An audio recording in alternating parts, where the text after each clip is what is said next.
물기 어린 창문을 손가락으로 쓱 닦아내며 밖을 내다봤어요. 오늘도 비가 내리네요. 이제 무릎이 아프면 비가 올 걸 알아요. 몸이 일기예보보다 정확해졌다고 할까요? 20년 전만 해도 비가 내린다고 누가 알려줬나요? 그저 맞으면 맞는 대로 젖으면 젖는 대로 살았지요. 근데 요즘엔 무릎이 쑤시기 시작하면 내일은 우산을 챙겨야겠구나 하고 미리 알게 됩니다. 나이 들면서 얻은 작은 선물일까요? 제 이름은 김순자입니다. 68살이에요.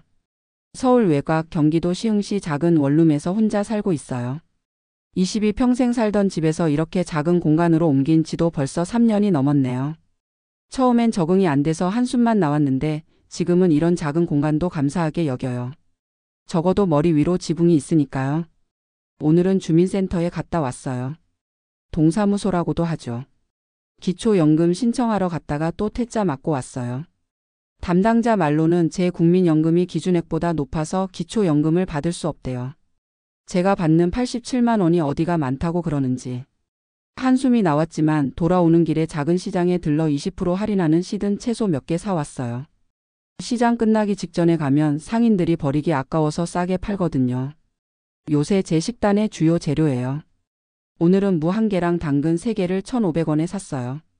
지난번에 산 파는 아직 냉장고에 있고 쌀은 지난달에 동네 복지관에서 받은 게 조금 남아 있어요. 오늘 저녁은 무국에 밥 한 공기면 충분해요.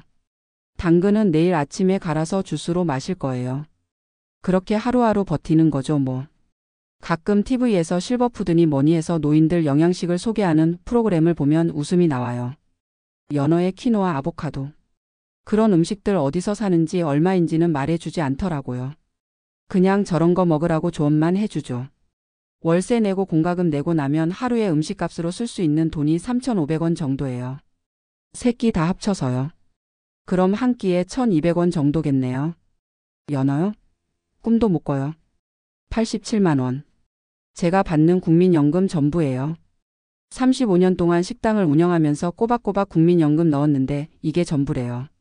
그나마 한때 가게가 잘 될 때 최대 등급으로 좀 넣어서 이 정도라는데 다른 분들은 40만 원, 50만 원 받는 분들도 많다더군요. 그 돈으로 어떻게 살라는 건지. 월세가 55만 원이에요.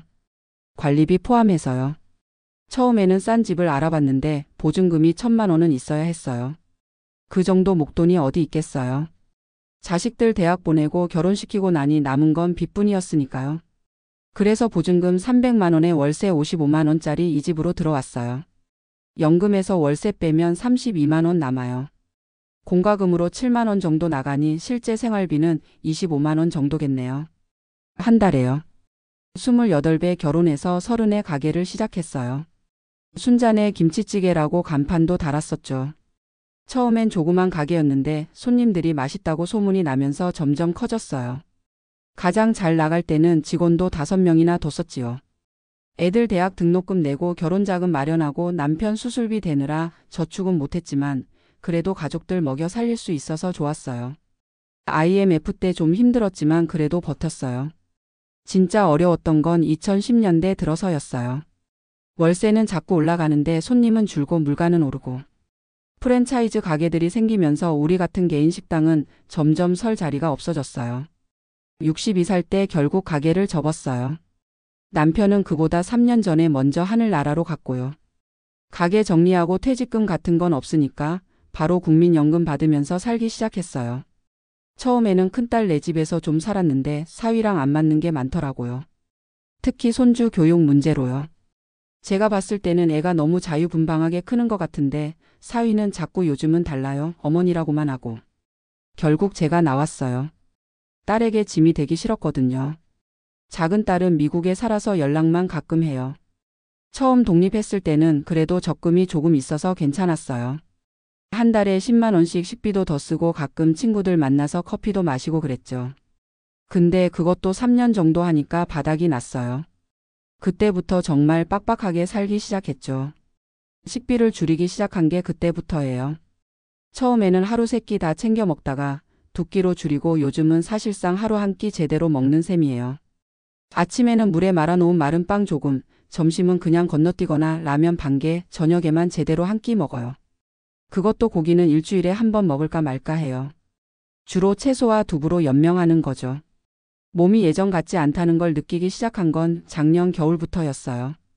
자꾸 어지럽고 손발이 저리고 밤에 다리에 쥐가 나서 고통스러웠어요. 병원에 가봐야 하나 싶었지만 돈이 아까워서 참았죠. 국민건강보험이 있다고 해도 진료비, 약가, 교통비 다 돈이잖아요. 그래서 그냥 나이 들어서 그렇겠지 하고 넘겼어요.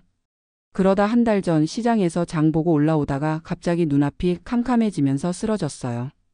다행히 지나가던 분이 119에 신고해줘서 병원에 실려갔죠. 의사 선생님 말씀이 영양실조래요. 철분, 단백질, 비타민 모두 부족하대요. 발 디딜 틈 없이 환자들로 가득한 응급실에서 링거 맞으면서 이게 내 인생이구나 싶었어요. 병원비가 걱정돼서 빨리 퇴원하고 싶다고 했더니 의사 선생님이 제 차트를 보더니 물어보시더라고요. 보호자분은요? 그래서 없다고 했죠. 가족분들께 연락 안 드리고요.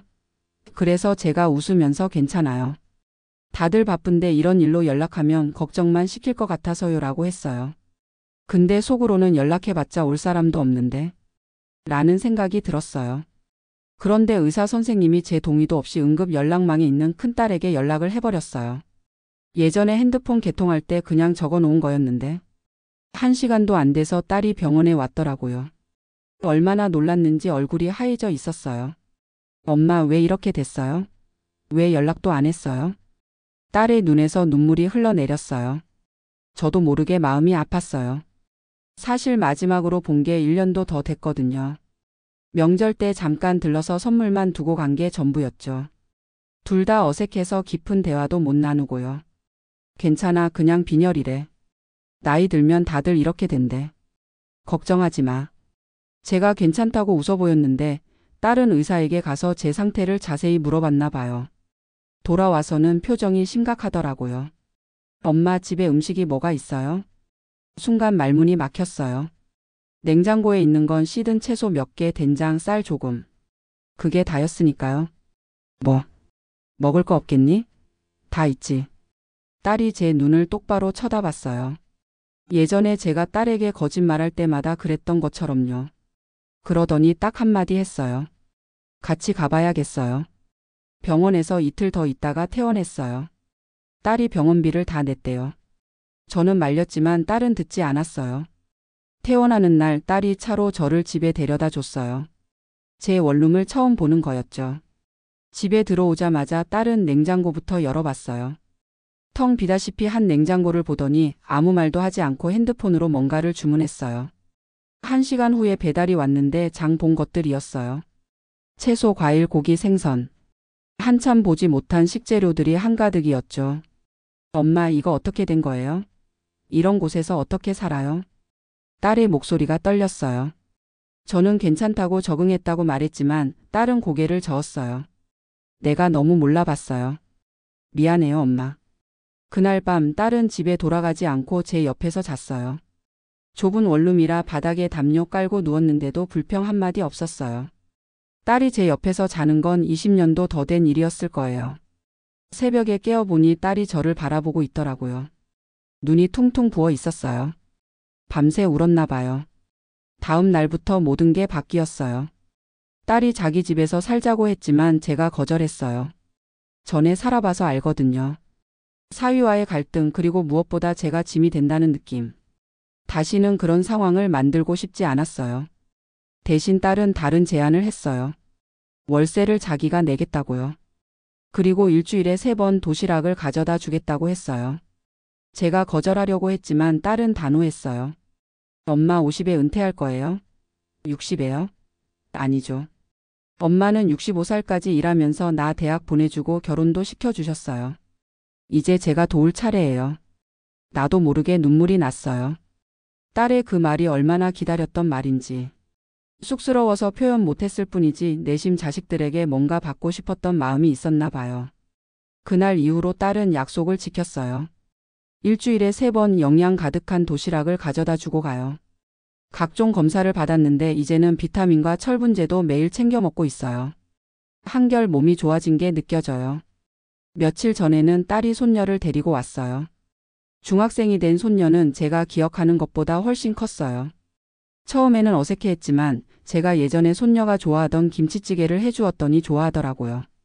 역시 할머니 김치찌개가 최고예요.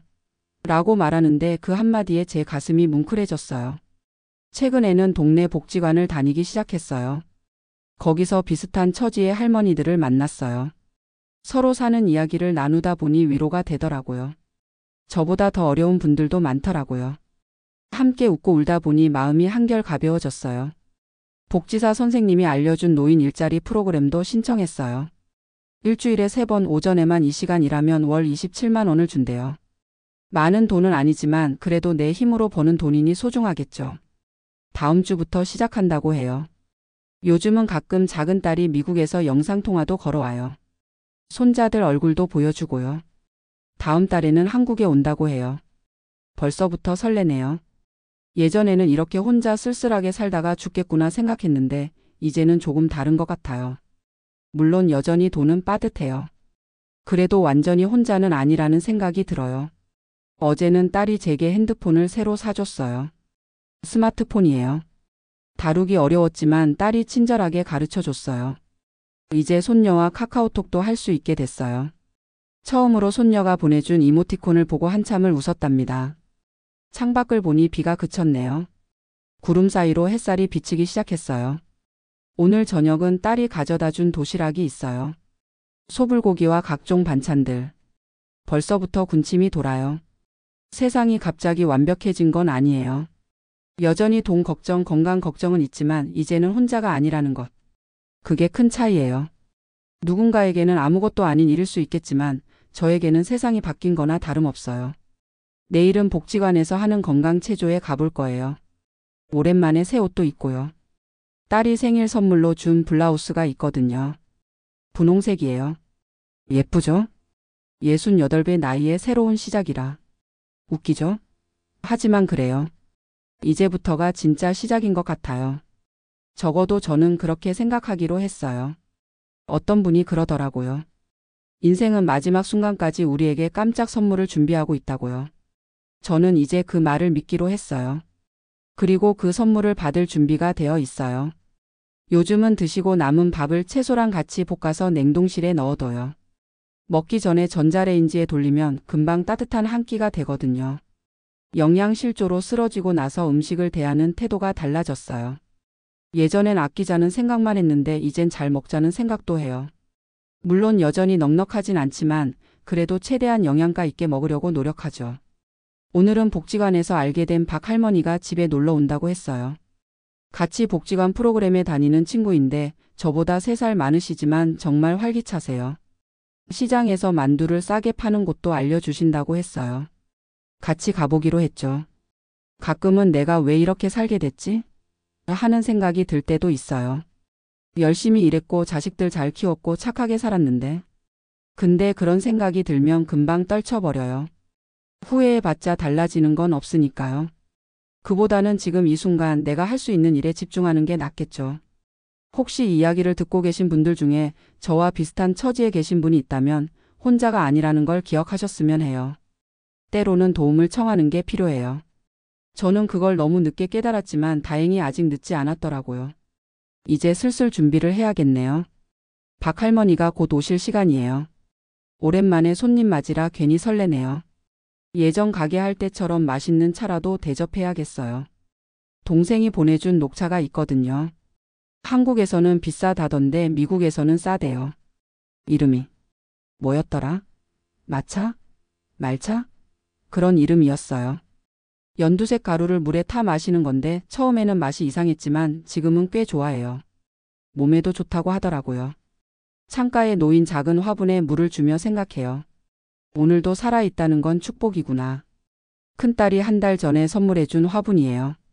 이름은 모르겠지만 작은 초록 잎이 매일 조금씩 자라는 모습을 보는 게 소소한 행복이에요. 인생이란 참 알 수 없는 것 같아요.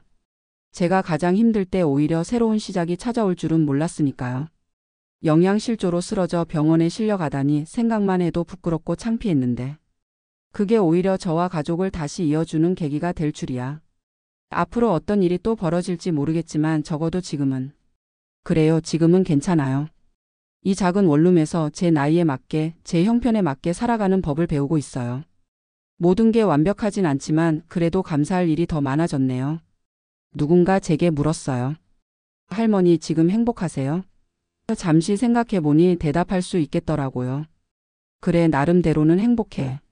작지만 내 집이 있고 가끔 보는 가족이 있고 새로 사귄 친구도 있으니까. 무엇보다 아직 꿈꿀 수 있으니까. 인생의 황혼기의 새로운 시작이라. 생각지도 못했지만 어쩌면 이게 저에게 주어진 또 다른 기회인지도 모르겠어요. 그리고 저는 이 기회를 감사히 받아들이려고 합니다. 나이가 들면서 깨달은 게 있어요.